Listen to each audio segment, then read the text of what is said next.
We need food to survive. We celebrate with food. We mourn with food. Many of us have learned growing up that it might be the one thing we feel we have control over. When that's our life experience, then it becomes how we cope.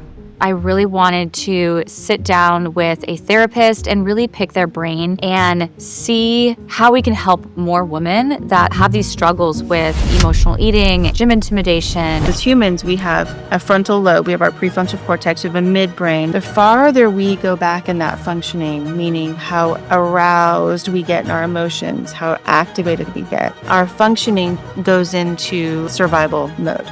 If something happens in the gym, someone gives us a side glance that we have a story about, like they're judging me or they think this, it can trigger us into this survival response where we can't think clearly, can't make clear decisions. What advice would you give them? So there's ways to get our brain back online into a space where we can think again, we can make decisions, we can look in the mirror and say, I got you, girl, you're going to be okay, and get back into that empowered place. And one of the most powerful ways, and in the gym it's perfect, is...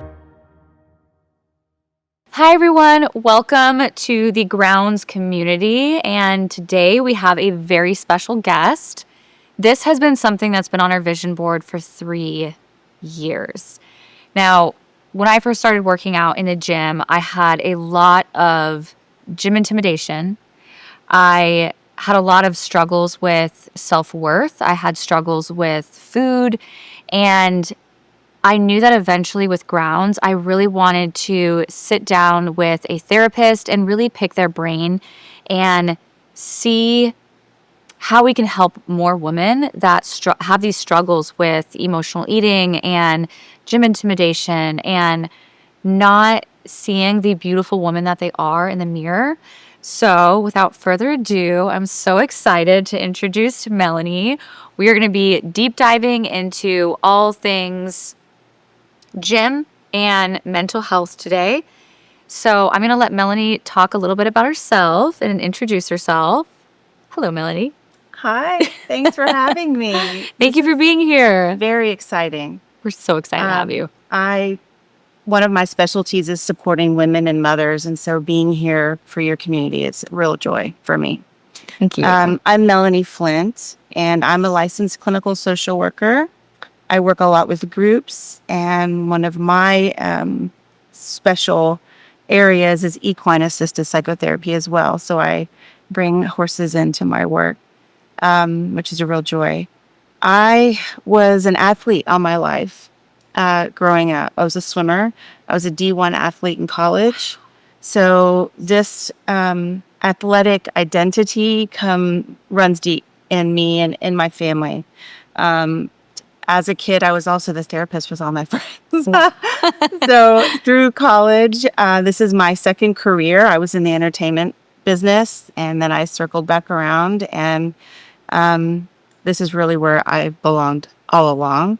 So I went back to graduate school, and I've been in practice since 2011. Wow. In 2018, I opened my group practice, and so there's 9 of us now, and we have offices all over Houston and all over. We have 3 locations. And that's amazing. It's just really a joy. So now I get to support my team, and that's what I do. I love it. So are we going to bring horses into the next video? My sister's done that, which is so cool. I would love to eventually do that. Yeah. Do you have horses here in Houston at the spots? In Pearland is where the therapeutic ranch is. What? Okay, can we go out there one day? Sure. Yes. Okay, that's going to be exciting. Yeah. Okay, we'll save that for next time. Now, I want to talk a little bit. So we had some questions kind of laid out. I was going through them with my team, and I was looking at a lot of these questions that they had laid out, and I was like, you know what? It's too fluff. All right, it's too fluff. So literally while I was getting my mind ready this morning, I thought about a lot of the questions that I personally had when I first started going to the gym, a lot of the questions that I've heard from women. And so I made a whole new list. So we're going to be... Let's do it. We're going to be deep diving into it. Again, the questions, they're very similar, but I feel like a lot of the questions that I made a list of this morning was more directly to the point and the things that I struggled with and that I'm hearing from a lot of women. And so I'm so curious, like your answers to this and how you navigate different women that have some of these struggles. So, okay. So question number one. Okay. Number one question. What do I do when I feel like every set of eyes is on me at the gym? Even if I logically know they're not. How do I shut that spiral in the moment? Well, going into a gym as a woman, there's a level of vulnerability attached. I hear that a lot. Going into, and for everyone, it could be a little bit different, going into many public spaces. And so when we feel vulnerable, oftentimes we go into self-protection mode. And when we get activated, sometimes we want to hide or run away, and we can self-sabotage. I've talked to people who say, I can get to the parking lot and I can't get myself to go in. Or I go in and then I just end up doing something safe so that I'm not too exposed. So, I mean, baby steps is really, I think, what seems to help with those things. Okay. Baby steps. We start with what does feel. We want to eventually get to the space where we're doing all the things that are helpful to us. And I don't think it's really, starting there really can't be the goal. I think we just need to get in the door and really do something safe. So whether it's the bike or something on the periphery where you can really take stock of the room and start to get some comfort and realize that it feels like eyes are all on you. And everybody in that room has probably been there in one way or another. We're all human beings on this journey. We all have insecurities. And when we're really activated, we're not functioning from a part of our brain that can help us make clear choices. So we need to keep ourselves a little bit safe at first so that we can take that next step. We also need community. I know that's something that you're really passionate about in Really big Grounds. And being part of a community, even if it's just one or two people to start, so that we can see that we're not alone. We're not the only nervous person there. We're not the only one who feels like everyone else has it all together. And so we've got to normalize some of this for ourselves and just start where we can and slowly move forward. I love that. Yeah. That's interesting that you said they go into the parking lot and that's as far as they can get.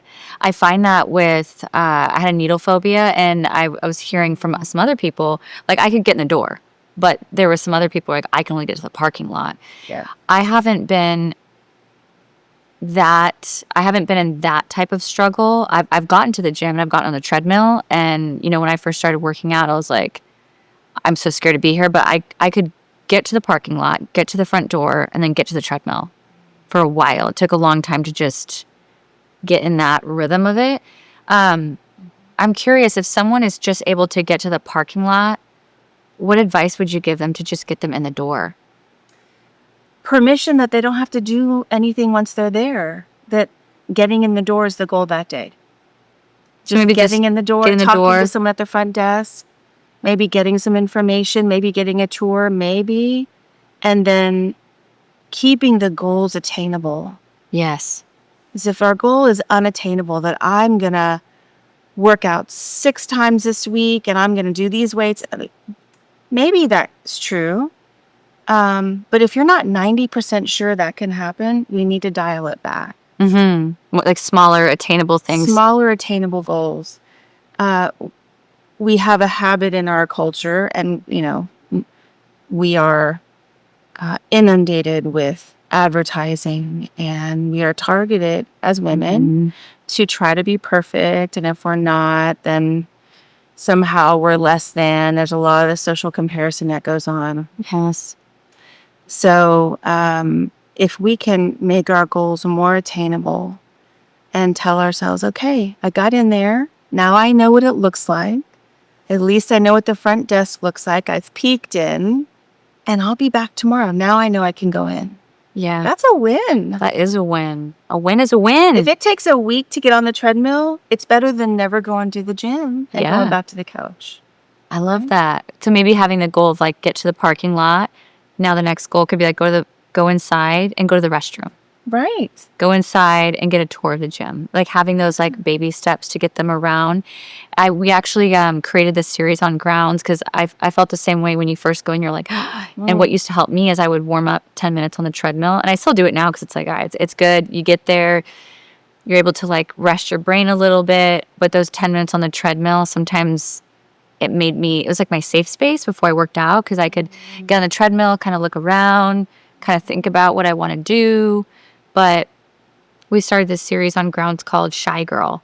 And sometimes, some of us are like, it's maybe it's not gym intimidation. Maybe it is. Maybe we're just a little shy. Maybe we're just like drained mentally that day. We don't want to talk to anyone. But it's where you can pick one spot in a gym and do your whole workout right there. So like the Smith machine, the cables. It's like you can do your whole workout there and you don't have to move around. Because that's when, especially those newbies, right, they start to feel overwhelmed. And they're like, I don't want to be running around the gym because that's when you can get exhausted. And there can be a feeling, this unsafe feeling happens. Where's my safe space again? Yeah. So having that for a while is wonderful. What a great idea. Yeah. We're still kind of working on the communication of it because they're like, oh, shy girl, what? So I want to maybe like name it something else. But it's essentially where you can just go to the gym and just do everything with dumbbells. Do everything on the Smith machine. Do everything on the cables. But yeah, so I like what you said. So your biggest tips would be kind of those baby steps, right? Just take it one day at a time. Like you don't feel like you have to go there and do a whole crazy workout. It's just get walking in the door. Something else I would add, and this holds true for maybe a large bit of what we'll talk about today, is really taking ownership of our side of the street. I like to imagine a street, and roads have two sides. Cars go this way and cars go this way, and there's usually a line in the middle. Yeah. We're only in charge of our side of the street, whether it's in relationship with ourselves or with our partner. In the gym, someone else is in charge of their workout. Yeah. We're in charge of ours. And if we're lifting free weights and we're not doing it perfectly, that's our side of the street. We're in a learning journey. We're not supposed to do it perfectly the first time. And if we can stay on our side of the street and remember that human over there is on their own journey and they're not perfect, this perfectionism, I'm sure we'll talk a lot about that, it's just not a real thing. It's not realistic. Possible. But we're told we should be. I love that. Stay in your lane. Baby steps and stay in your lane. I love that. Ooh, okay, next question. These next two, I feel like, are so powerful, and I'm excited to ask. So, next question is, and I was just talking to a friend of mine this morning, and she was like, I feel the same way. Like, all of us have felt this way, but why do I feel like I have to look a certain way before I deserve to be in the gym? Where does that belief even come from, and how do I unlearn it? So I want to say to all these questions that I don't want to pretend to know anybody's history or the deeper stuff. So we're going to talk about more of the general things, with the understanding that there might be more going on that might require a little more support. Yes. So, worthiness. I tell my clients this: you deserve to be every single place you are. And to really internalize that and believe it for ourselves, sometimes it takes time. Because we don't know that Heidi once had to work for her own sense of worthiness, maybe in the gym, or her own, like, oh, I belong here because I'm choosing to be here. It is our birthright to be where we choose. And reinforcing that in those baby steps we talked about earlier. Yeah. That we deserve to walk our, I don't know if I can swear. You can cuss here. No, you can. We deserve to walk our ass into that gym. Hell yeah. And say hello and ask for information. Yeah. And wherever the eyes go from the other person, That's not our side of the street. Yeah. It's not, I tell my clients, that's just none of our business. Mm-hmm. Because our business is our values, our own integrity, and our choices. So the worthiness is a big one. Mm-hmm. It is a big, big, big one. And so really, and again, in small doses, making choices that are scary, the calculated risk to go do something scary because we know in the back of our mind that this might just be good for me. And then as soon as you can find an ally or a friend or a community member or a trainer or someone to align with, where they can normalize your experience and you can start moving forward, that's even better. Yes. Okay, so community and also baby steps, staying on your side of the street. I feel like that's very, very powerful. And worthiness. Yeah. Worthiness. Yes. I love seeing all the pieces get put together. I'm trying to think on that girl. Oh, wait. Here's the next question. Okay. I think I want to dive a little deeper in that. I guess so for some girls, and I've heard this from so many different women. What advice would you give them, or like what quote would you tell them, or what specific baby steps when they're like, I have to look a certain way before I go to the gym? Is there some sort of actionable thing that they could do, whether it's words of affirmation they tell themselves every day, or something we can leave for them to start slowly doing those baby steps?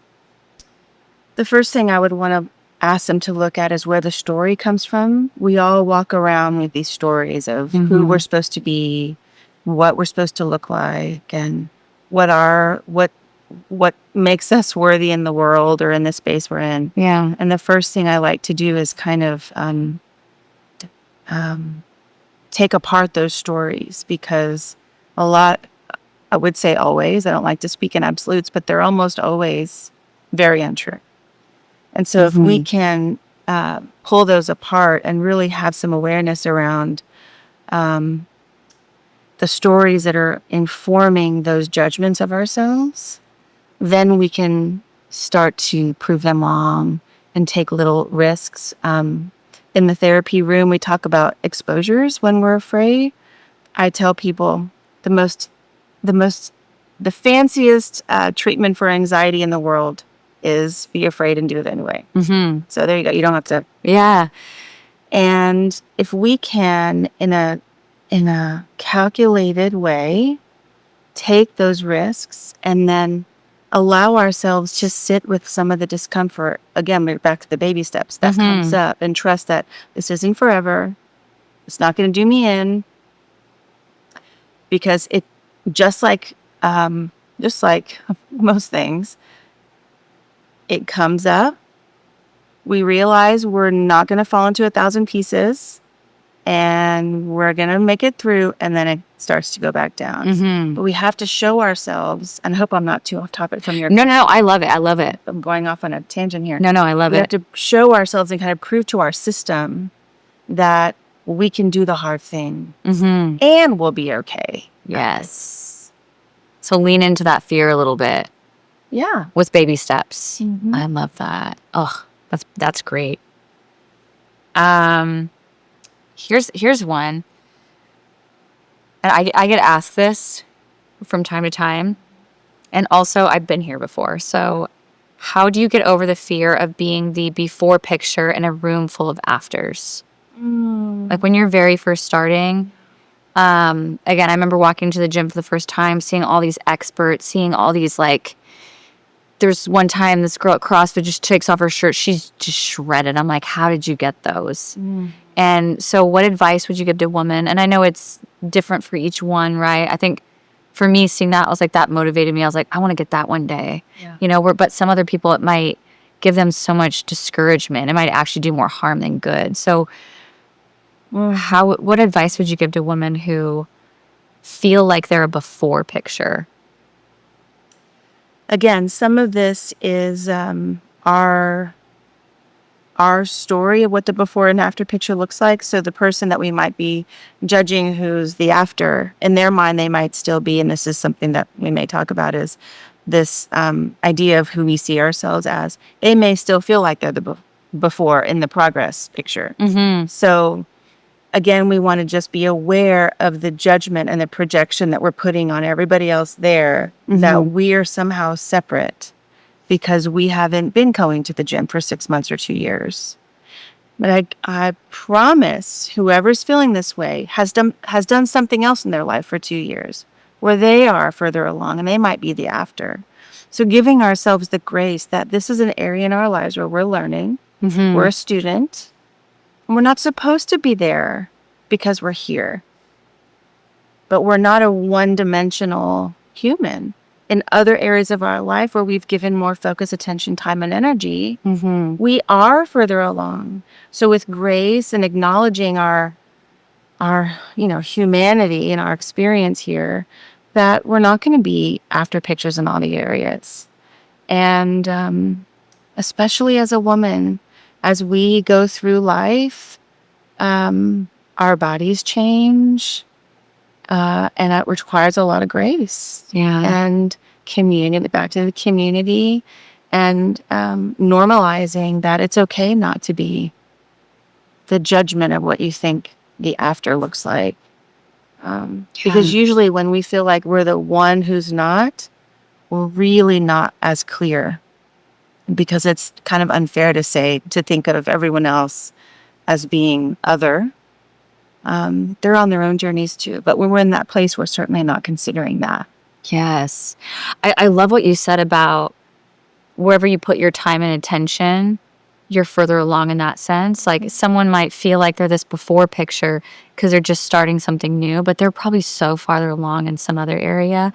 It's like, I've been in the fitness field for a long time and I'm good at that. But like if I'm a first time mom, this other person would be way farther along than I am because I'm like, oh, this is my first time doing this.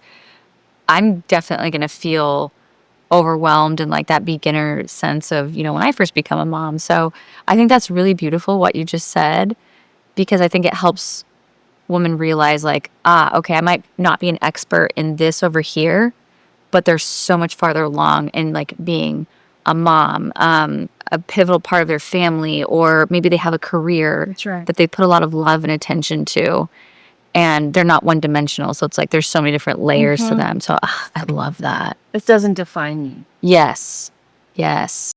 Love it. Okay, so I have a couple questions here about kind of like emotional eating and coping and how to kind of navigate that. And this is a big thing I've noticed, especially with my grounds girlies. It's like they struggle a lot with emotional eating. And I think a lot of us do. And I think something personally that's helped me before we dive into this is someone gave me this advice, it was like 10 years ago, and I've always kind of stood by that. They said, never drink when you're sad, only drink when you're celebrating. And so I've kind of kept that for a very long time. And I've tried to also establish that sense of boundary with food as well. So I'm like, cool, I want to eat when I'm happy, or like have like my favorite dessert when I'm happy, but I do my best. I'm not perfect. Okay. Like if I'm struggling mentally, I try not to ever turn to food. They say if you're going through a breakup, you're going through this, you're going through that, like get the pint of ice cream, get this. And I'm not perfect, but I always try to stay away from diving into alcohol and food when I'm going through a hard time, and instead use those for happiness. And so that's personally what's helped me. But here's a few questions on emotional eating and coping. Number 1, why do I eat even when I'm not hungry? Even when I feel worse afterwards? How do I break that cycle without feeling shame? Shame's a big one. So I first want to just kind of define the difference between guilt and shame. So guilt is a healthy emotion. Guilt can drive us to make amends with someone. It can create motivation for us to make change. So it's when we slide into shame. Guilt is I did something that I wish I hadn't. Shame is I am that thing. It's identifying. And it can turn into a spiral that can be debilitating. So I like that you added that, because if we can stick with, gosh, I just had that dessert when I wasn't feeling well, and now I'm having trouble like getting up for work or talking to someone. That's if we can say, now I know probably I don't want to eat the dessert when I'm feeling sad, like you made that change. Versus, I always do this, I'm a bad person because I did this thing. So first I just wanted to kind of separate the two. I love that you separated that. It can be really helpful because we do feel guilty, and that's okay. We just want to identify it as making a behavior change versus identifying as bad somehow. And the other aspect of this is it's tough with food because we need food to survive. And food, we celebrate with food. We mourn with food. Food is a thing. Food is everywhere. life. Yes. So it's a tough one. And many of us have learned growing up, you mentioned control in our previous conversation, that it might be the one thing we feel we have control over. And when we feel that, when that's our life experience, then it becomes how we cope. So the emotional eating is many times a way to help cope. It's a moment in time when someone is engaging in emotional eating, it allows some space to step out of the hard feelings and start to cope. So if we can provide ourselves some grace and say, okay, I'm using food to cope. Okay, there's worse things. What else could I use to cope? How else can I help myself? And so we want to be clear about those things when we're not in it. Because once we're in it and our brain is functioning, I'll talk a little bit more about neuroscience. Not a lot, but I think it's helpful to kind of know what's happening up there. When we are functioning from that lower brain, we're not able to be clear and make rational decisions. So we want to prepare when we're feeling good. We want to think about, okay, so I'm embarking on this new workout journey. I've just joined Grounds. I'm going to commit to this course, and I'm scared. I'm afraid I'm not going to follow through. I haven't been able to complete something like this in a while, right? All these stories can start to Creep roll. up. And so we really want to, before we're there, because we kind of know our patterns, say, okay, when that happens, or if that happens, what else can I do? Can I jump in the shower? Can I go for a swim? Can I take the dog for a walk? If it's at night, can I go to bed? Just because sleep is like an elixir for health in every way. What can I do realistically? What will I choose? And I like to tell people to have that note really handy for a while, because once we start going into, oh shit, coping mode, it's hard to reach for the healthy things because we just want to cope right then. Yeah. Ooh, that's a good one. Would you give the advice of maybe like writing down 3 things that could help you cope whenever you're struggling? I know for me, I take a bath almost every night because my work can get very stressful because I'm managing multiple companies. I'm sure you as well. It's like you have those times where you're like, shit. So for me, it's like I take a bath almost every night. Not long ones, like 15 minutes, because, I'm like, today was a day, So instead of like turning to food, I'm like, I'm going to go take a bath. Sometimes 15 minutes is all I need to just like soak in a bath. And then I'm like, cool. All right, clear-headed. And then I can keep moving. I also love to play piano. So like that helps sometimes. A while ago, I used to just like play for hours because it would just help me like release stress. Fabulous. Sometimes working out, throwing some dumbbells around, some wall ball slams, that helps. Yep. Journaling. People talk about it all the time, and I really didn't start journaling until a few months ago. And wow, that does wonders to just like word vomit your thoughts. Doesn't have to be like pretty perfect when you're journaling. You just gotta like throw it on a piece of paper, then you read it back. You're like, oh, okay. All right. So like that's helped me. So would you say woman in that sense, maybe like having like 3 different things that they can turn to, and maybe after those 3 things. No, I was gonna say maybe after those 3 things, then they can turn to food, but maybe some sort of like distraction, right? Well, I think you're onto something there, Heidi, because, and I want to dive into journaling. If we can do a whole like moment on that, that'd be great. I think you're onto something here, though, because if we're expecting not to, I'll use the word or engage in coping mechanisms that have served us, because let's face it, the emotional eating may have really served us for a while. It may have helped us get through some really hard stuff in our past. So to expect ourselves to just stop, I think that's idealistic. And when we don't, we've failed. So I like that you added that, because one thing that you can do is have some food in the house that if you do end up just really feeling unable to stick with the other thing and you do go grab something, that it's something that you feel a little bit better about. Okay. Oh, I love that. Something high protein. Something high A little high protein cupcake or something. There you go. Yeah. Whatever it is that you can choose instead of something that's going to maybe give you a stomach ache or make you feel worse. So that's one thing. And yes, there are 3 things. I definitely, I love hacks. I love recommending. Me too. Love a good hack. They're easy to remember. And everybody's different. So we're going to talk about journaling. Yes. And there's lots of ways to journal. So yes.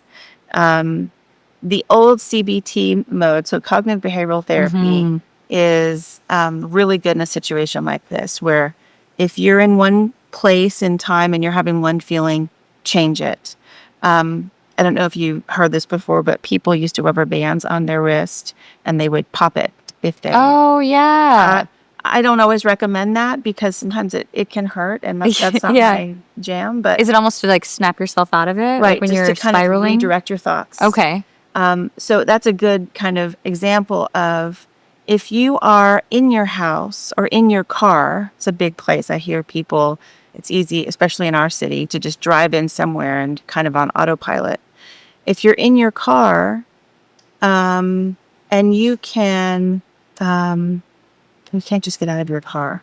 If you're if you're in your car and you're driving, and all of a sudden you have this emotional response and you're coping as emotional eating and you're going to drive in somewhere, I would recommend pulling into a bank parking lot or pulling into a place where you feel a little bit safer, where you can have a new thought. And we'll talk about how to get your brain back online so you can make a new decision. If you're in your house, walk outside. If you're, like I was saying earlier, if you're in your house again, you can jump in the shower. If there's no music on, turn on music, start dancing, something where you can kind of redirect your brain enough to give you the chance to have a new thought. I love that. Okay, so I like the idea of the bracelet thing too, or it's like you just need to take a pause, a moment. It's funny, actually. I had the other day where I was driving, and I've been like real hormonal lately. I've been I'm doing IVF stuff, so super hormonal. And I see Taco Bell, and I was like, I need Taco Bell. So I like literally drive into it. Totally not like, I mean, I do love Taco Bell, but I get in the drive-through lane, and by the time I snap out of it, I'm like, I shouldn't be eating this. I was like, so I'm in the drive-thru. I was like, I'm just gonna order one small taco and like go about my way. But yeah, it was just kind of like I snapped myself out of it. I mean, there's nothing wrong with balance and doing things like that. But I was like, I really shouldn't be eating Taco Bell right now. But I was like, I'm just gonna order the one small taco. And you know what? That was good for me. I didn't get like go crazy and do it. I was like, just gonna order one small taco, and I was fine with that. But if I let myself take completely over, I probably would have ordered like 2 massive chalupa supremes, extra tacos, cheesy fiesta potatoes, and went crazy. But I found like a way to like stop myself, have a little bit of balance. But yeah, it like takes you a second to kind of snap out of it sometimes. It does. And it's a practice. And to practice. And sometimes it can feel like, well, I've already decided, and our brain tells us we can't make another decision. That was a great example of you saying, just because I had the thought Doesn't mean I have to follow through on it. Yeah. I can give myself permission to pivot a little bit and do something different. Exactly. That's a great example of doing that. And there's been times where, fast food places, like that's my kryptonite. Like I love me some Taco Bell, Chick-fil-A, all the things. And there's times where I've gotten in a line and then I've pivoted where I'm like, I'm just gonna order a Diet Lemonade.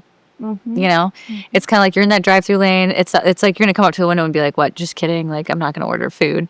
And so there's been times where I'm just like, I'm gonna order a Diet Coke. I'm gonna get a Diet Lemonade or something just like from the kids menu.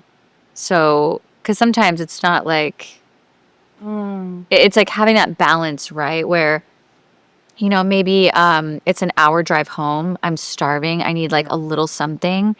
And sometimes that's a good way to practice. Like if you're in the fast food line and you're like, I want to eat everything, and you can order a Diet Coke, it's very, or like a small something, like maybe grilled nuggets at Chick-fil-A. It's a really powerful feeling if you can go to like your favorite food place and find the healthiest small thing to just hold you over for that hour. Would you say that's like a good practice for someone to? Yes. To be deliberate about it too, to do it on purpose. Yeah. Because while you're building these muscles, no pun intended. Yeah. We can build muscles. Oh yeah, you got to do reps. It's mental reps, That's right? Yeah. That's right. Well, we can tell ourselves, look, this is legitimate hunger, or maybe there's some emotional hunger too, and I have the hour drive, and usually I would go here and get the XYZ, blah blah blah. I'm going to be deliberate today about getting something that will help. I'm thinking of my future self here. I'm thinking of me after driving away, after having had eat the whatever it is, and how that's going to make me feel. And I want to protect her. Yeah. I want to be proud of her. And that's something that I wanted to share with you is if we can picture our future self and rein me in if I'm getting too off track. No, I love it. We can identify her, where she goes, how she speaks, what kind of style she might have. Does she bring flowers home for the house? Does she work out? Really get really specific about who she is and how she lives. And then write a letter to her. Communicate with the you that is in here. We have everything we need. And in our culture, we do a lot of coping. We have a lot of stories. And there's a lot coming at us. So if we can identify where our safe spaces are, take time for ourselves, we can talk about self-care, all that. Yes. And identify who she is that I really want to uncover, and start that conversation with yourself. That can be incredibly powerful. Wow. Yes, I love that. So writing a letter to your future self. Yeah. I think that's a wonderful exercise, and really envisioning all those details, like what you said about, does she buy flowers for the home? Yeah. How does she dress? Does she work out? What would she eat? Things like that. I think that is such a powerful tool for your toolbox. Absolutely. I love a toolbox. Okay. I was like, where were we? What questions? It's fun to chat. And that's what these are for. It's like you can answer the question, but we can go off and think of whatever's coming to our brain at the time. Okay. Well, actually, what is an exercise you would give a woman where she's in that moment? I'm thinking of myself in that moment, but maybe a little bit deeper, where you have an hour drive home, you're starving, like you can't think about anything else but food. You do not have anything on you. You're spiraling. You just had this stressful work day. Maybe you just had, maybe you were let go, or maybe you were, you just had a big talk at work. I don't know. I'm just trying to think of the worst possible moment. What would you say to that girl who's really struggling and she's just about to turn into Taco Bell and go crazy? What advice? I know it's hard because everyone's different. Everyone has so many layers, but I would say give yourself grace. That's not the time to develop a new coping skill. Yeah. That sounds like a moment that, if you can pause, you're lucky. If you can make a slightly better choice for yourself and think of your future self in that moment, that's beautiful. and let's just get through that. Mm-hmm. Because that's not every day. Yes. We can't create new habits when we're functioning from our lower brain, Mm-hmm. because that's our survival area. Yes. So when we've heard this word triggered a lot. Mm-hmm. When we're activated in that way, and it might be a comment that might seem so benign to one person, but reminds us of something from our past, something said, or like you just mentioned, maybe we were let go from the job. It's a huge deal. A huge life-altering moment. Oh, yeah. Or we had a breakup, or something happened at the gym. And these are all different levels, certainly. Something that really activates us, and we are in survival mode. I just don't want to feel all that I'm feeling. We're functioning from a place in our brain that is driving us to find safety. And it's going to drive us to whatever coping skills are our autopilot. And if it's food or other things, that's what we prepare for when we're not in that space. Mm-hmm. Because when we are, and we're really activated, sometimes it's even hard to create the words to ask for help. Mm-hmm. We don't even think of it sometimes. Yeah. So that's when I want to offer a lot of grace to, if you can park and cry and release some emotion, that's great. If coping happens, then we're looking at how to recover afterwards. Because stopping it at that point is a lot to ask of our humanness. I love that you said that. I think that's so powerful. And, it's like you have all these moments where women can practice, but like those life-altering moments where shit's just gone down. It's like giving yourself that grace to be like, if you need to stop to get a burger to feel some sort of peace, some sort of release, then like get the burger. We can fix things in the future. We can navigate and make better choices moving forward. But if we need a moment to just release that, I think that's such a beautiful thing that you just said. Because a lot of women they'll eat the food and then they just like rip themselves apart. Yeah. When they shouldn't. It's just like, you need a moment. It's okay. We can practice in the future, That's right. Because in the big picture, if we can zoom out in those moments, the burger's just a burger, just a burger, just a burger. Yeah. But it brings on this meaning of failure. Mm-hmm. And when we feel like a failure, that can trigger another auto response. Mm-hmm. And then we're beating ourselves up in that. So if we can just let a burger be a burger, and then that helps a lot. Because then we can get to the other side where we can get ourselves regulated and back online. Mm-hmm. There's ways to do that we can talk about. And then the better, healthier choices feel much more accessible at that point. Yes. I need that on a t-shirt. Let a burger be a burger. Yes. I think something that our other trainer, Kara, says, she goes, I think she said one donut, but we could say it in this sense. It's like one burger is not going to make you gain weight, just like one salad isn't going to make you healthy. That's right. So I think that applies to this sense too, where it's like if you're going through this life-altering moment and you turn to food for something, it's like that's the moment where you should just let a burger be a burger, And it's just like but it's the repetition of like letting all these small moments turn to a burger is one thing, but giving yourself grace in those life-altering moments. Mm-hmm. Now I'm craving a burger. Now I'm hungry. Let's see. Okay, so the next question is, what's the difference between comfort eating and self-sabotage? And when does it cross that line into being a real mental health concern? I mean, we kind of touched on it already, but... So here's when I'm going to say that we want to look for patterns of behavior and patterns of coping.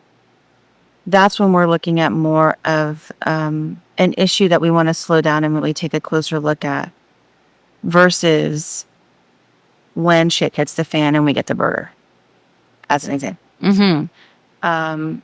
When there's a pattern of behavior, when right before we're about to accomplish the thing and we get injured And I'm real careful about that because injury is an injury. And there's some that, we're always so hard at work up in our brains that we can manifest things, but that might be pushing it here with the injury. Well, if we almost get to a goal and we quit our workouts or we don't go to those last final classes, if that becomes a pattern, then we want to look at what that's about. And what I hear women say is, well, if I, after some exploration, if I get there, then that's the new expectation of me. How do I keep that up? I worked my ass off for a year to get there. But now, if I don't maintain that, then I failed, and that's too scary. Or, a lot of it's about expectation and perfectionism. And again, like we said earlier, that's not real, being perfect. So when it becomes a pattern and we're in self-sabotage, then it could be helpful to bring another person onto your team, like a therapist or a coach even, and talk about what the story is, what the meaning is for you in accomplishing that. What does that mean? Does it mean that now you have to you have to take on a new identity? Does it mean that you have to look and sound and behave and dress a certain way all the time? Does it mean you have to leave friends behind and do something? Because we can create all these stories, but if we can get in there and really look at what's going on behind the scenes that's driving us to engage in certain behaviors, like self-sabotage, then we can kind of create a new reality of, maybe I can have those friends and the new friends, or work, colleagues. Or maybe I can still wear my sweats sometimes, whatever the story is. But if it's unconscious and locked up, then we're going to keep engaging in those behaviors that keep us from accomplishing whatever the goal is. It's almost like taking a little pause to figure out, almost like have a conversation with yourself. Like, why am I wanting to swing the pendulum this way, swing it that way? Yeah. When it's like you can have an equilibrium of both. Right. It's to make it simple, yes, it's slowing down and noticing. A lot of work that I do with my clients is just noticing. Our bodies are geniuses. You know this. Oh yeah, they know everything first. So when we start to tap our leg or our neck gets hot or our eye twitches, our bodies are telling us something's brewing. Something's brewing. And if we can... Wait, what's the eye twitching? I thought that was too much caffeine. I guess it can be. Maybe it's telling us we're having too much caffeine. So hydrate yourself. Hydrate. It's just, usually it's heat or a twitch or people have an anxiety response. My stomach always hurts when I go do this, that, the other. If we can listen to our bodies and just notice a pattern, then we have a chance to bring the unconscious into the conscious and go, here, I've attempted this 3 or 4 times. I wonder what this is about. And journaling can help. A good friend can help. A trainer can help because, these are people that have lived life and been there before. A therapist can help. And therapy is just another place to go have a safe conversation. It's some people love being in therapy and they make that part of their self-care. And that's great. But it usually is something that folks do and engage in when there's just something they want to figure out. They identify a pattern that's not working for them and they just want to understand themselves better. And if we can become an expert on ourselves, we can do it. Yes. Okay, so then I have a question about that. So, and this is something I did when I was younger. I went through a whole spiraling moment, cheated on, crashed my car, lost my job when I was early 20s. Yep. And I basically, in that sense, I was like, okay, I can either be like a victim, or I can just not take revenge. What's the proper term? It's like become a victim or victor, if you will, right? So I was like, okay, I'm gonna give my space 1 year to work on myself. And I didn't journal. I wish I would have at the time, but I think I was just so ADD. I was like, I'm just gonna like, get lost in my thoughts. And so I started like taking myself out on dates and like buying myself flowers and buying myself gifts and spending time alone. So I would go drive and I would keep the music off. I would go on walks and I would just get lost in my thoughts. And I don't know how because it was so long ago, right? I was like, okay, what was my first step in that? I think it was just, instead of journaling, because I wasn't good at it at the time, I would just take a reflection on my day, be like, okay, I did this today. I'm actually really proud of myself. And then other things that I would normally beat myself up about, I'd be like, instead of being like, you're such an idiot, I can't believe you made that joke, it was so dumb, or whatever it was, right? I was young. I would be like, you know what? I could have handled that in a different way. I'm going to know for next time. And is that like a version of cognitive behavioral therapy, like replacing thoughts with others? Absolutely. Yes. How do women, because it's been so long since I did that, and I didn't do it thinking if it was CBT, but what are ways that if a girl is spiraling and she's going through all these moments where she's beating herself up, and what I like to call like that inner mean girl, where we're our harshest critic, what are the baby steps that they can do in the beginning to help snap themselves out of it when they're just spiraling? I know it's hard because we're all full of stories. We have layers and things like that. I was thinking when you were sharing your story, I was also wondering what it was for you. I do that in my office all day long with people. So if you can, if it feels safe to put your pinky toe in the therapy room, that's a great space to do that. For ourselves, I like to tell people to check the facts. If you become aware, and because we're an autopilot, sometimes I tell my clients, once you're aware of the pattern that you're doing, the thing, whatever it is, then you have a chance to correct it. So try not to beat yourself up for when you've been unaware, because you weren't in a place where you could do anything. So once you're aware, now that we're talking about things, you're more aware, then you can check the facts. To use your example, our relationship broke up not by something that I did. We were cheated on, crashed my car, and something else. These things happen to me. And now I feel lost. I don't know really what to do now. Okay, the facts are these events happened. And then we can go with, okay, I have choices to make. I could, and some people will say, I took a week and just cried or coped or whatever.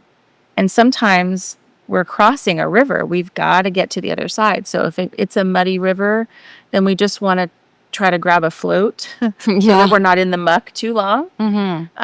But the way across is through. That's the tough news, is we're not, as humans, immune to the suffering. So when we become aware that we're suffering and then we start to choose it, then we can make a new choice. So I want to make this simple. Look at the facts of what just happened and see if you can separate yourself and your good or badness or your worthiness from the facts, and then make just one choice on what you can do for yourself. What's the next most loving thing I can do for myself? Problem is sometimes we take it out on ourselves. So we don't sometimes think we're worthy of a loving choice. And that's a tough space to be in because the suffering becomes kind of self-imposed. Yeah. And that's when I would recommend trying to ask for help. Because that's a really lonely place to be.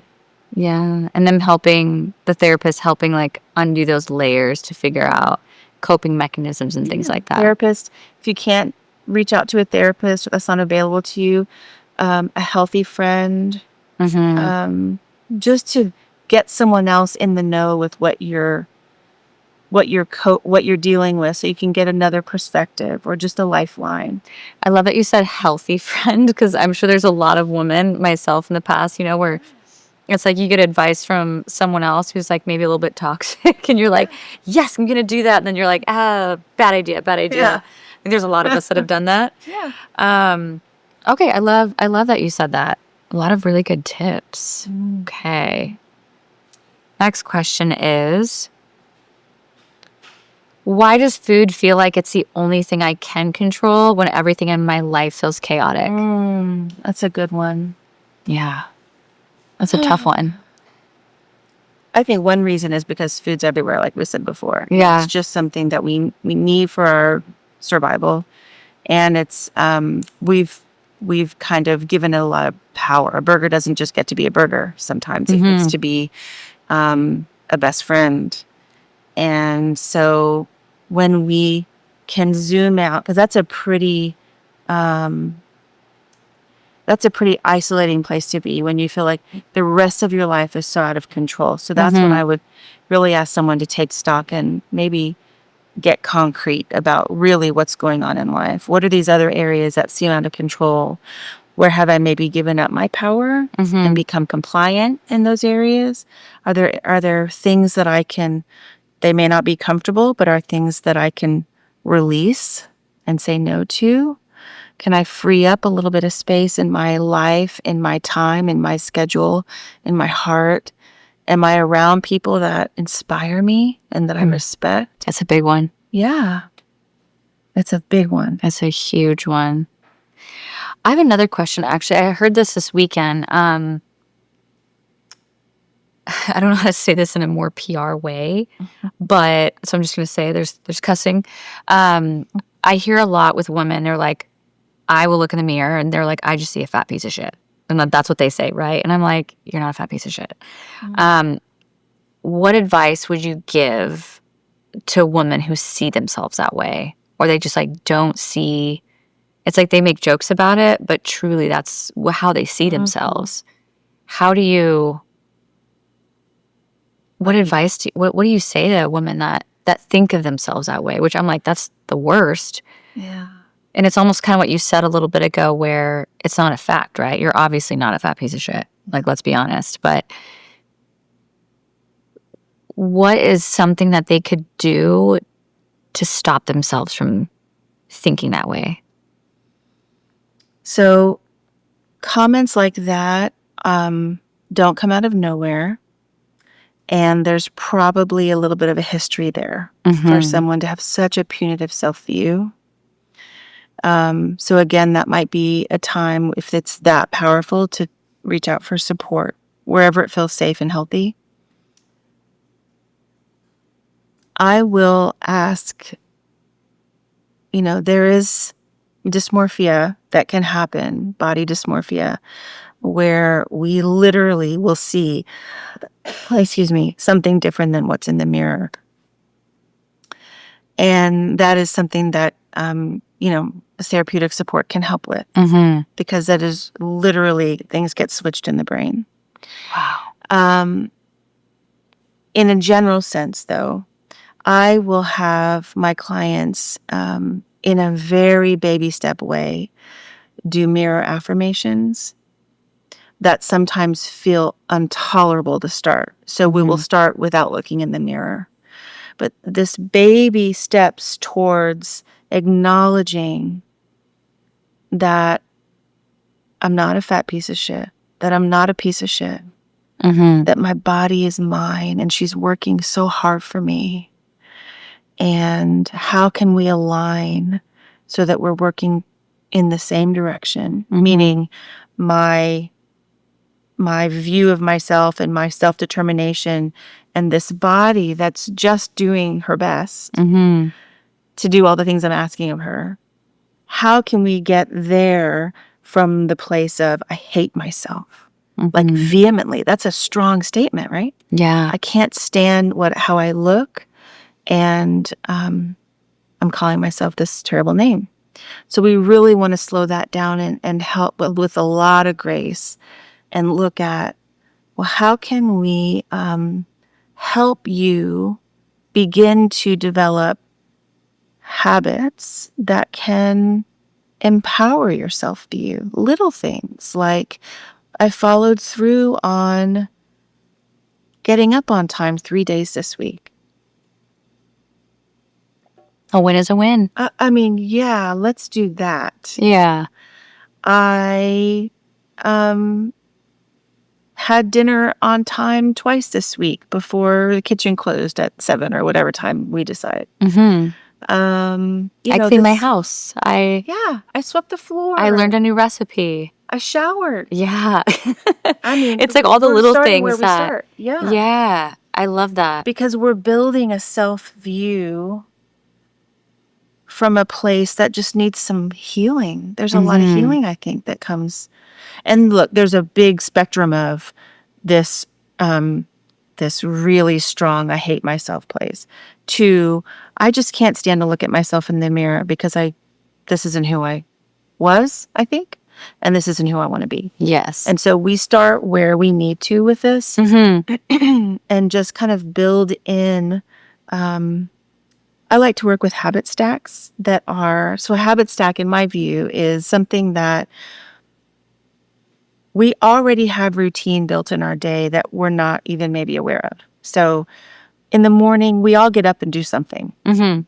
Whether it's going to the bathroom, brush our teeth, or feed the cats or the dogs, or whatever it is. We all do a series of things, whether they're on purpose, on a schedule, check a list or not. So if we can build in self-loving actions, affirmative actions, healthy behaviors, stretching on the floor, whatever it is, in between these already unconscious things that we already do, we're building in a habit stack of healthy behavior. It's almost like a warm-up before workouts. Like you gotta start with some warm-ups before you get into the heavy stuff. Would you say, you said your first course of action would maybe there's a mirror behind them and they're not looking at the mirror and they're just saying to themselves, like, I am beautiful. I am proud of myself because I did these things. This was hard for me. And is it without them looking in the mirror? Is that like an exercise? I'm trying to think of actionable items that they could kind of. So the mirror may not be there at all to start, depending on where we are starting. Okay. It might just be in a journal. And maybe we even throw the page away. We're starting where we need to. But a journal is a great place to say, and we may not start with I'm beautiful. We may start with I'm worthy to be here. I love that. It may start with we're looking for true affirmative statements that they believe. So it might be, I'm a good friend. Or I'm a good cook. Whatever. I'm a good mom. Yeah, something that's true. I take care of my pets very well. Yeah. Yeah. I'm a good furry mom. Fur baby mom. Yeah. And then we build upon that. So eventually we're in the mirror, sometimes with nothing on, looking in our own eyes saying, you are beautiful and deserve to be anywhere you choose. I love that. And affirming that my body is imperfect and she's mine and I'm going to love her today. It takes time to get there. It takes like the warming up. Yeah. And would you say that the warming up is almost like stretching, doing something good for you, cooking yourself healthy food, and then the reps and the workout would be journaling all the good things and like seeing yourself in the mirror and telling yourself those things. So we want to, and we want to look for positive, and we have to believe it. So we're building up to those. And so may we talk about journaling for a minute? Yeah, let's talk about it. So journaling is this great thing, and it scares a lot of people. They're like, oh, I never had a diary, and I'm terrible at writing, and I'll just do it on my phone. And I like to say, okay, do it where you can, and there's this amazing thing, and you might know this, that happens from here through the pen onto the paper. It's such a therapeutic process because we're thinking, because it takes forever to write. And we're so used to the quick. Yeah. So while we're writing, we're processing. So I always like pen to paper. Yes. If you can. Yes. Because it's nice and slow and thoughtful and therapeutic, and we're processing so much. We can become our own best therapist, our own best big sister through that space and time for journaling. So that said, there's a stream of consciousness journaling, which sounds like something that you're doing where you just dump Dump it all. And that's really helpful. And you want to give yourself a limit. So whether it's 1 page front and back or 3 front page, whatever it is, give yourself a limit so that you're not just like, how long am I supposed to be doing this? So there's this beautiful program called The Artist's Way that if anyone is, I don't think you need to be an artist to do it, but it's a self-led program. And you do take yourself on dates. So when you were saying that, I thought, I wonder if she did The Artist Way. It's this beautiful. I haven't, but you said it's a book? The Artist Way. It's a book and a workbook. Okay. I love that. And it's all about getting to know your own inner artist, I suppose. But you really get to know yourself just while you're spending so much time with yourself. Yes. And this stream of consciousness journaling is in there. So I call it, and I think it's called in the book, just clearing out the cobwebs. And it's 3 pages, front, back, front, or 3 fronts. And it's first thing in the morning. And you wake up, because when we're in our unconscious part of our day, when we're asleep, we are processing like mad. And we are, all the stuff that's happened or not happened, all the anxieties and all the stuff is getting processed. So we wake up and we got all of that coming into our day. So if we can dump it somewhere, that's good. That's the best. I should just dump. Yeah. And then we can be clearer. And I tell my clients, you might write, oh shit, 10 times, but your pen does not leave the paper. It just keeps going. So that's one way. Oh shit, oh shit, oh shit, oh shit. I feel that. And something eventually else is going to come out, which is the beauty of it. And then you don't go back and read it. You just that's the past. And if you're afraid of having a journal in the house, and something I've told my family, because I have tons of journals, I tell them, do yourself a favor and don't read my journal, because you're in it. And it's not even true. Like, it's just a mess. Yeah. So it's a waste of your time. Yeah. But you really want to be able to journal in a way that you're not censoring yourself, because then you're really not giving yourself the gift that it could be. So if you have to hide it or something, then just so you can feel safe doing it. So the stream of consciousness is one. The other really effective type of journaling that I like is a solution-focused journaling. So some people will get lost in I don't know what to write. So each day, it can be a positive, tuned, kind of solution-focused. Here's what I would like to experience today. That's another kind. A third kind, and I love this, is bookending our day. We start the day with intentions and we end the day with reflections. So we have a journal in our nightstand or by our bed or wherever we reach by the end of the day. And we wake up and set 3 intentions for the day. And every day is going to look a little bit different. One day it might be really robust and ambitious, and then one day it might be, I'll be good if I just get to work today, right? Because every day our best looks different. And then at the end of the day, we reflect on the day. And we want to reflect on looking for positive action in the day. It could be that someone opened the door for me, or someone gave me a nice eye contact or something. It could be that the sun came up if you're having a really tough day. You're really looking. So that's a nice kind of book ending the day.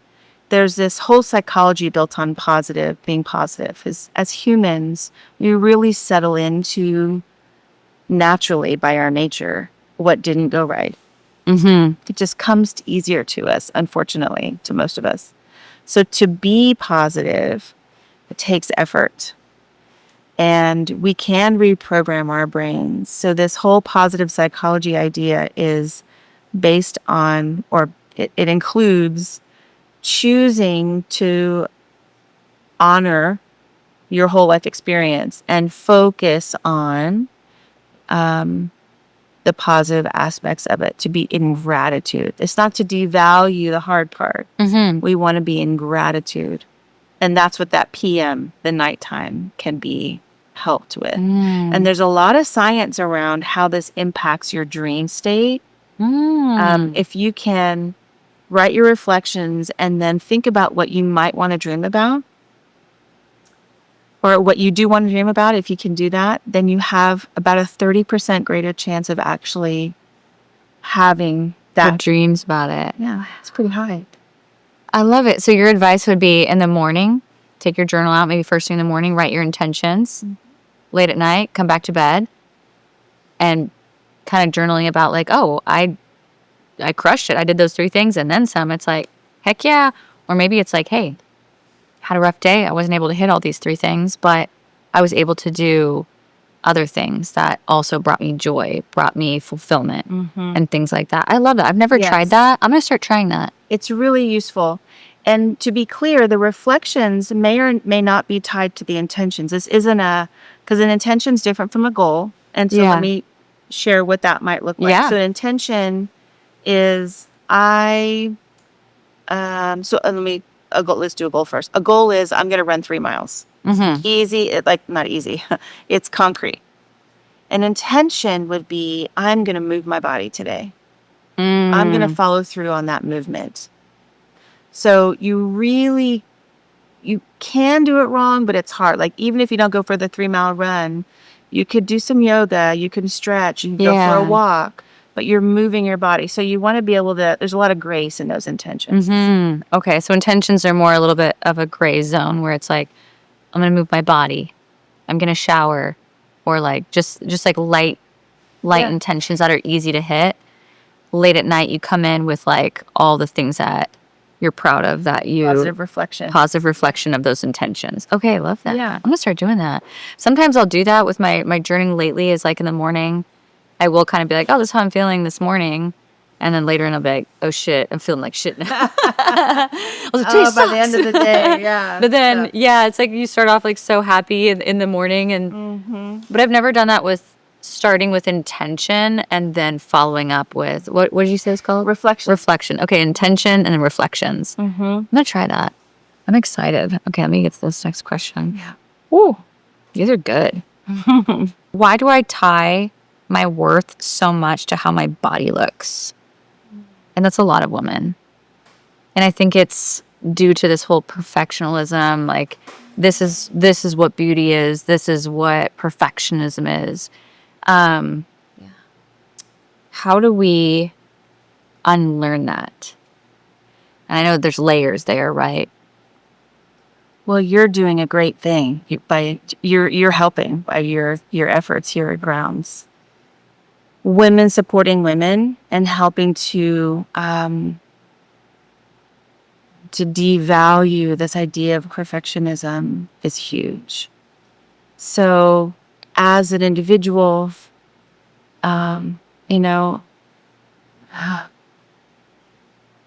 we've got to come back with grace to our humanness. And when I think about one person, I have a lot of empathy because it's hard to do as an individual. It really can be so much more palatable and accessible if we're connected, which brings me back to community. If we can take a risk to join a group or a community like yours and just put ourselves out there a little bit, ask a question, share a wish, take a risk to say, I'm scared to be here, but I'm so glad I am. Does anyone have advice? And then just sit back and watch and experience what can happen. This feeling of isolation can be normalized.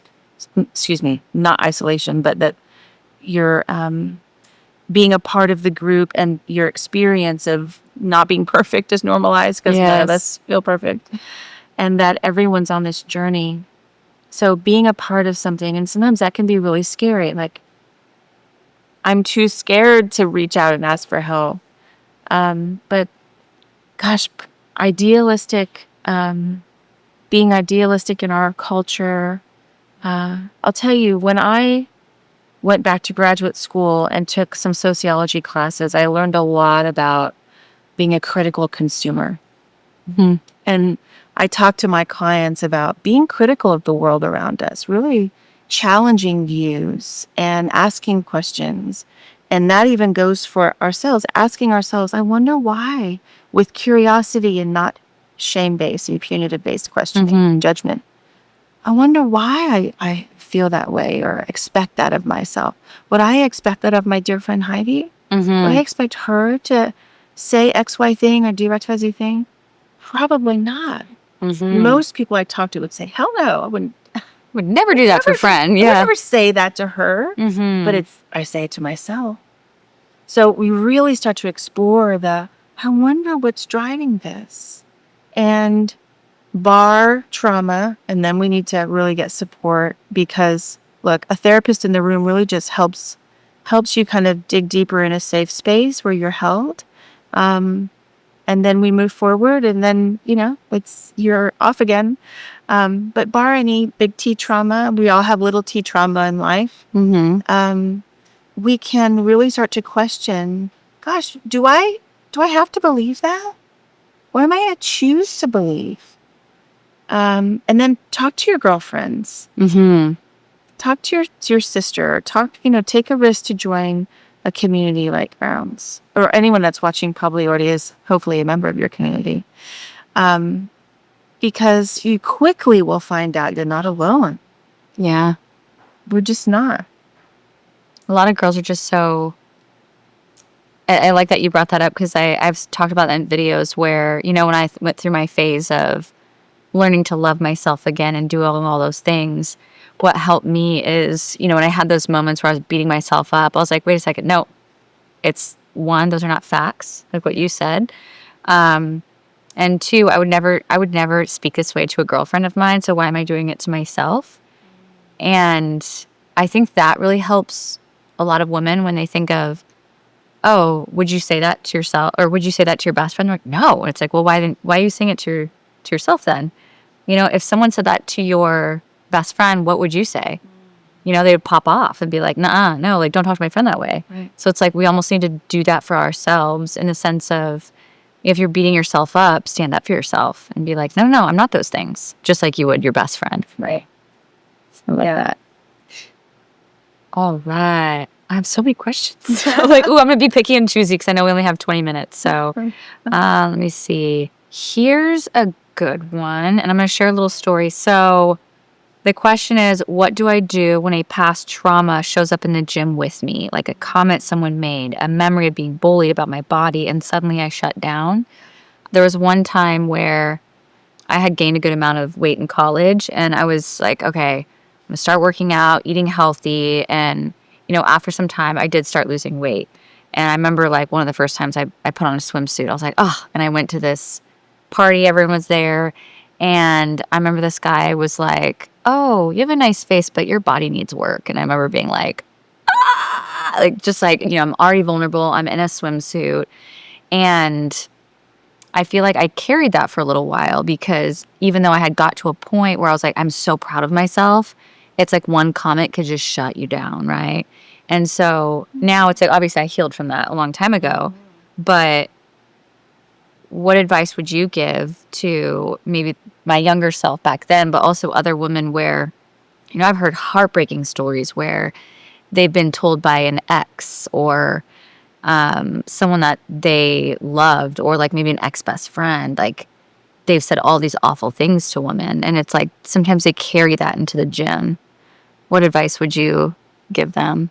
So they carry that traumatic experience with them into the gym. Yeah, it's almost like, they get to the gym and they're just about to work out and they shut down.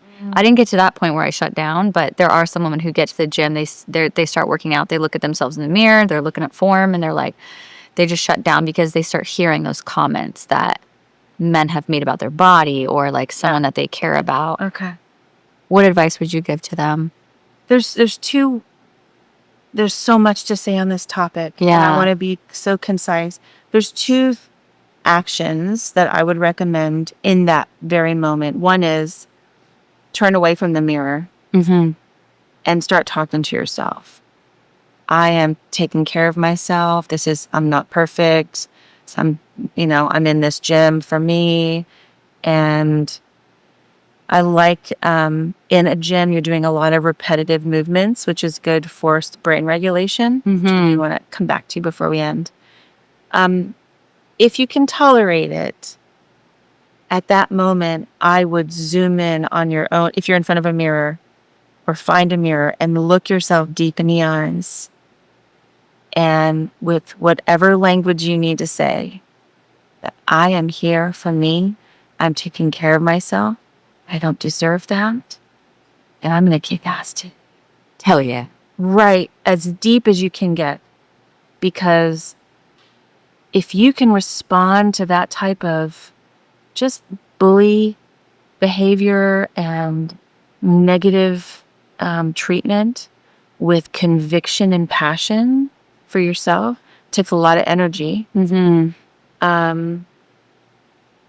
That's talking back to it. And that's the energy, is we want to talk back to it when we can. Yes. If we can't, then we don't want to face the mirror right then. We want to turn away and keep doing the thing that you're doing to help yourself. If you can't do that, then it might be time for some self-care. Maybe go to the bathroom, take a minute. If you need to cry a little bit. I mean, all of this is okay. You're in the gym for you to take care of yourself. And if it's activating or triggering, then we need to find something else in that moment that helps. Some gyms have areas where it's for women. Yeah. In some gyms that don't have that, there's an area that might just feel a little bit, and I say safer, like emotionally safe in that moment, before you go back to the free weight area where there's maybe everybody. But that's the moment to let go of the judgments and the shoulds. I say to my clients, don't shit on yourself. I love that. This is the time for You need to put that on a t-shirt. Don't shit on yourself. Yeah. This isn't the time to push through. Something big is happening. And when we push things down, they come out some way. Yes. It's like you got to cross that river to get to the other side. That's the hard part. So that's when you maybe just excuse yourself. If you need to head home that day, do that, but ask for help so you can get back. It's just like falling off a horse. If that happens, it's getting back on. That's the repair. Yes. So we want to come back. So give yourself grace, but don't just let it completely take over. Take actionable steps to get yourself to a better space. Yeah. But also at the same time, give yourself grace if you need it. I love that. That's a good one.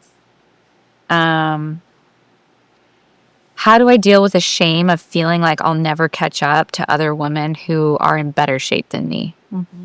That kind of is similar to that first question that I asked, which is I feel like a lot of women play this game of comparison, right? I think almost every woman has done it at some point in her life, especially with social media nowadays. We see these girls with perfect bodies, what we think is oh, it's perfect. But in reality, that girl who we think is perfect probably has her own stories. Her own stories, probably could have more insecurities than that woman looking at her. But how do we deal with that shame of feeling oh, I'm never going to be as fit as this girl. I'm never going to be this perfect, or I'm never going to have this body or this or this. Yeah. What advice would you give to a woman struggling with that?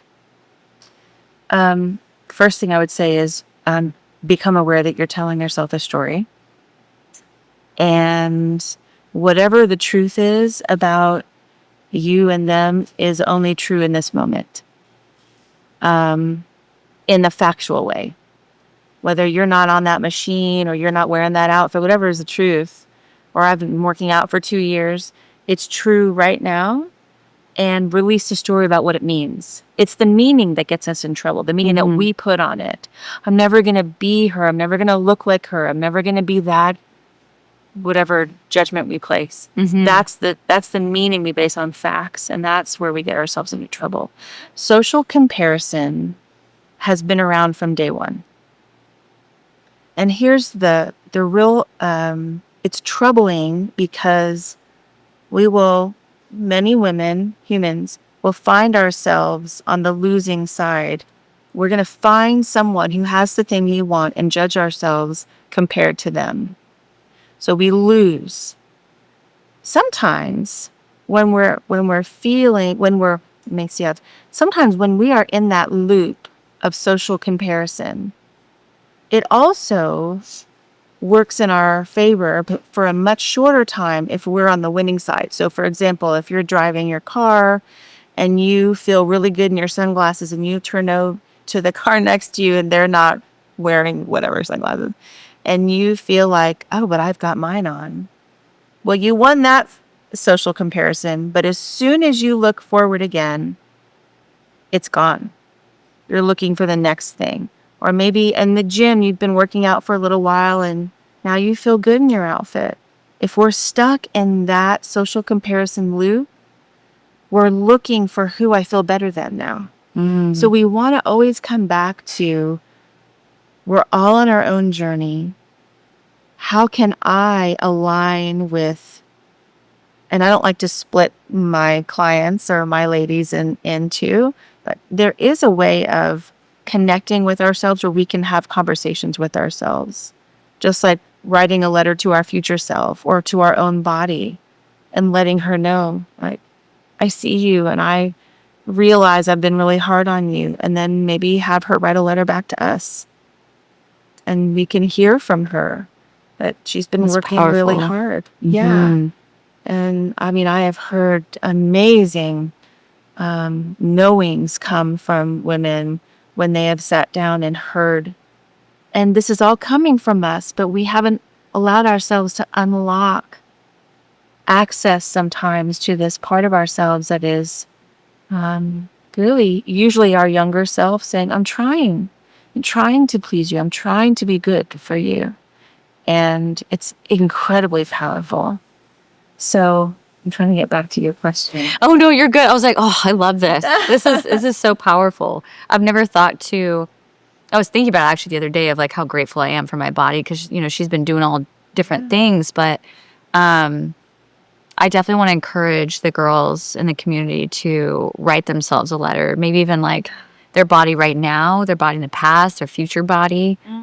Because I think that is so powerful because, you know, it's like women tie themselves like, my self-worth is like a body look, but it's like a body does so much more than be like, oh, like I know this is your goal, but like you think of the things that women go through to like create life and then how their body like goes through so many different stages in life from like a little girl, then you have puberty, then you grow into a woman, and then now you're having babies and now you're postpartum, and it's amazing. Yeah. So it's like your body is so much more than just a goal that you have, which is powerful. Yeah. Ooh, I can't wait to ask him about the writing a letter. I think that's going to be really powerful. There's so many good ones. I'm going to save these for next time, but I'm going to like... I can touch on that, the brain function quickly. Before. Yeah, no, absolutely. So earlier we were talking about how we can get thrown into coping mode and survival mode. And that's when we go into lower brain function. So as humans, we have a frontal lobe, we have our prefrontal cortex, we have a midbrain, and then we can go into our mid-lower and lower brain. The farther we go back in that functioning, meaning how aroused we get in our emotions, how activated we get, our functioning goes into survival mode. When we're in survival mode in our lower mid and lower brain, sometimes we can't speak, can't make sense sometimes.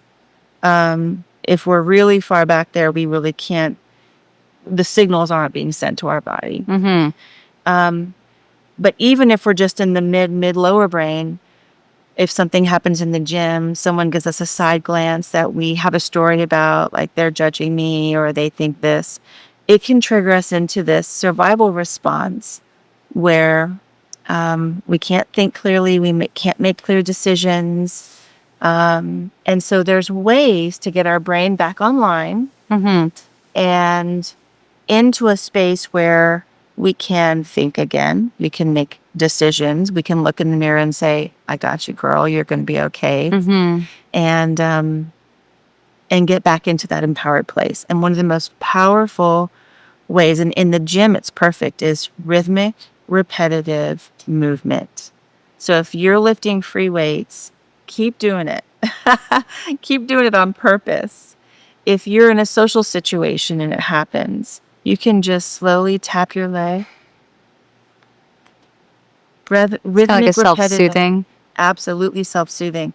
It's giving your body and your brain a chance to I Align, don't want to make regulate. up words here, but to come back online, to reconnect so that you're not in a place where you're just reacting. Because when we're in our survival brain, our lower brain, our lizard brain, you hear people say, our body we're just feeling sensations at that point. We're go into hypervigilance, and we can go quickly into autopilot and coping. Because that's our body trying to protect us. Our coping skills that we hate so much, that's our system trying to keep us safe. Yeah. So if we can love ourselves and say, as much as it sucks and as much as I wish my coping was different and I'm working on it, I get it. I get that my system is trying to help me make it through. Yeah. And in some ways it's giving me the space to kind of get through the moment. But if we can give ourselves other tools, like these are grounding tools, if we can ground ourselves in the moment. The truth about anxiety is if we're in the moment, if we're looking around and grounding ourselves, another technique is the 5, 4, 3, 2, 1. If we can look around and name 5 things we see, 4 things we hear, 3 things we smell, 2 things we can touch, and 1 thing we taste, we can have. And if we're doing all that work about the moment, we can't be in the scary future that hasn't happened yet. As humans, we just can't do both. Yeah. So it's a great opportunity for us to redirect our thoughts into the here and now. I see this beautiful mirror. I'm looking at you. I feel this great chair. What was it? What was the thing? So that's a great tool, the 5, 4, 3, 2, 1. And that repetitive rhythmic movement. And if you're in the gym and you can do some cross brain, that's even better. Because then you're reconnecting the neurons that help your brain come back online sooner. So lunges, free weights, treadmill, bike. I mean, all the things are going to help you. That's why athletes they're such resilient folks. Get all the benefits of movement and release. And there's just a lot of that rhythmic, repetitive movement too. So them focusing on thinking of the reps while doing them, it's their whole focus, which puts their whole body and mind back into an alignment. Yeah. Wow. It's so interesting. I love that. If we can think of our systems as systems sometimes that are trying to work for us, and if we're too much on the emotional side, then we can let our emotions take over. And emotions aren't facts. Emotions are real for us. They're part of our experience, but they're not facts. The emotions that we can't really choose what emotions wash over us, but it's our responsibility to decide what we do with them. Yes. And that's when it can become really powerful to manage those emotions and stay regulated. And maybe that's for our next conversation. Yeah. Ooh, I love that. Yeah, we can deep dive into that for the next one. Ooh, okay. Let me see if there's any. Also, we have 2 more minutes. Let me see. This question that I had was, and honestly, this could be something with eating disorders, but also sometimes I see this and Thanksgiving, for example, is just overeating. So the question is, why do I eat until I feel physically sick, even though I know I'll regret it in the moment? So if we're eating as a reaction or as a coping, we're in a state of dissociation and we're not connected to our satiety signals.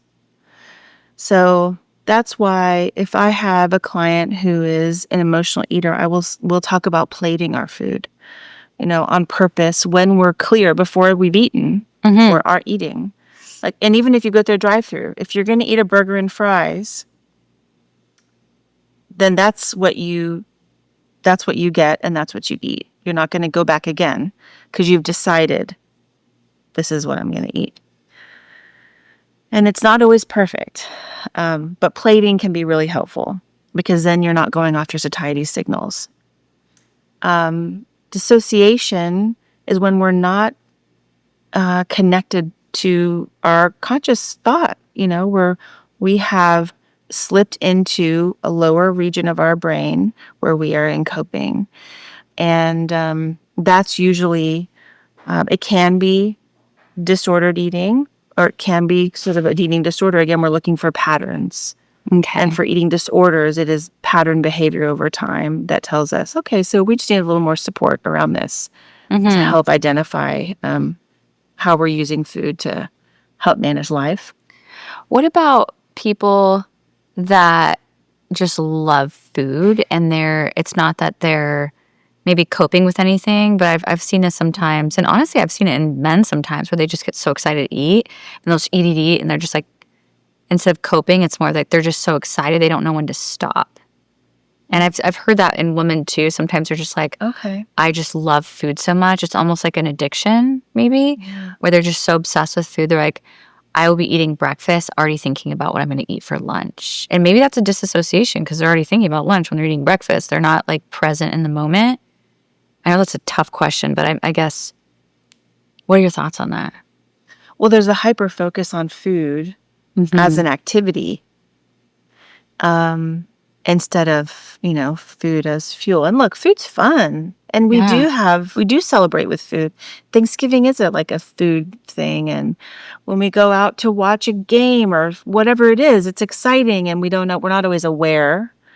And even though it's not the clinical form of dissociation, when we are shoveling food in out of excitement, we're not connected. The behavior is disconnected from our bodies. We're in this experience and we're not connected with ourselves. That makes sense.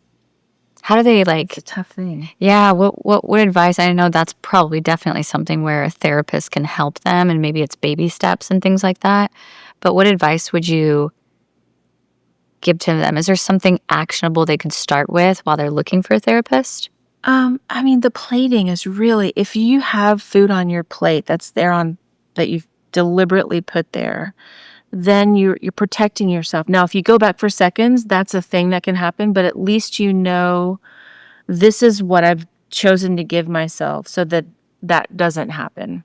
Okay, so kind of creating a boundary. Creating a boundary for yourself to work. So that first plate of food, what food would you suggest them starting with? Like maybe like 50% protein, 25 veggie, 25 carb, or what ratio would you suggest? That's more your expertise. Okay. I was like, Kara Corey, I'm going to call her later. Okay, yeah, because I think of, myself when I was younger, Thanksgiving, I'm like, oh my gosh, I'm going for all of the heavy cheese, broccoli, and like my parents make this like really good dish where it's like, it is broccoli, it's just smothered in cheese and bread. So I would go for that. Then I would go for the mac and cheese. I'd go for the mashed potatoes gravy. I wouldn't really put a whole lot of protein, or if I did, it'd be like a little tiny piece of ham.